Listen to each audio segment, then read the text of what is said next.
Sebenarnya bukan urgensi buat pasangan Prabowo Gibran saja ya, tapi ini kan buat bangsa dan negara aja, supaya misalnya kompetisi politik ini lebih cepat selesai dan kemudian kita bisa kembali hidup normal kan, ya suasana hangat dan kompetisinya kembali bisa adem, kemudian pemerintah bisa menyelesaikan tugas-tugasnya sampai Oktober nanti dan kemudian bisa transisi dengan sangat baik kepada pemerintahan berikutnya di bulan Oktober nanti. Jadi menurut saya itu urgensinya, dan ini harusnya jadi kesepakatan sama-sama juga, karena pasangan nomor 1 juga pengen satu putaran kan, pasangan nomor 3 juga pengen satu putaran.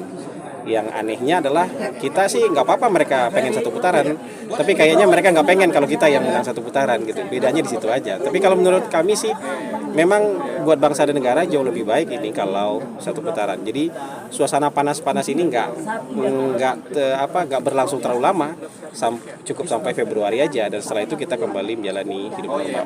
Dan pemerintah bisa menjalankan program-program pemerintah dengan jauh lebih baik karena kompetisi politik sudah selesai gitu. Dari sisi pengusaha. Kalau dari sisi pengusaha tanya sama bro pengusaha.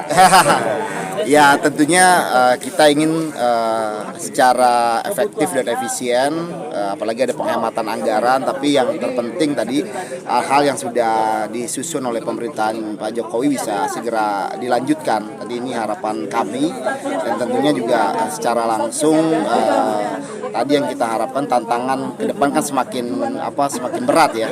Kompetisi khususnya di wilayah Asia Tenggara ini semakin berat juga untuk menarik investasi. Nah, tentunya dibutuhkan pemerintahan yang kuat dan solid dan melanjutkan apa-apa yang sudah ada. Mas Angga, terkait Gez Khalifah, itu kan menanggapi nih pernyataannya Mas Angga ini ya, terkait asesmen yang udah dilakukan BUMD DKI itu ada gitu. Misalnya salah satu asesornya itu Prof. Ilham Dimi.